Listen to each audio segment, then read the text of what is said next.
stories and narratives and myths and memories are elements that are at the core of what I'm making, but they come through in a way which feels kind of vague even to me and elusive.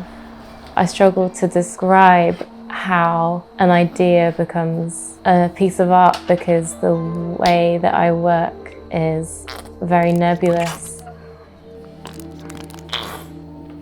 Things from my life and things I've been thinking about, which are more material, certainly bleed into the process. But when I start painting, I'm not really thinking anymore. Things just kind of materialize on the canvas. Once I start painting, it just comes from somewhere else.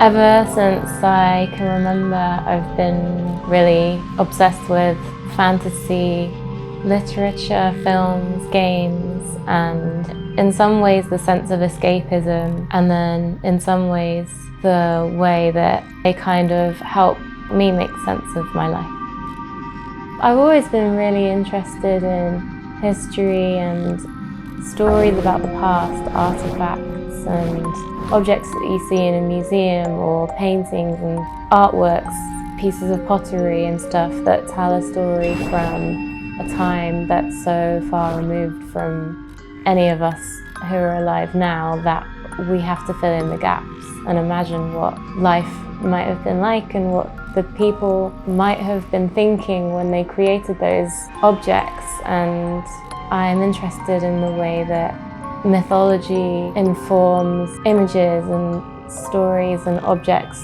that we can interact with now.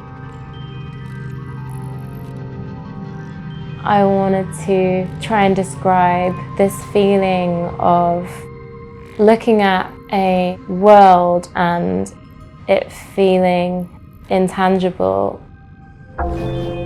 It's hard to describe exactly what you're looking at because it feels like a dream or it feels like a melody.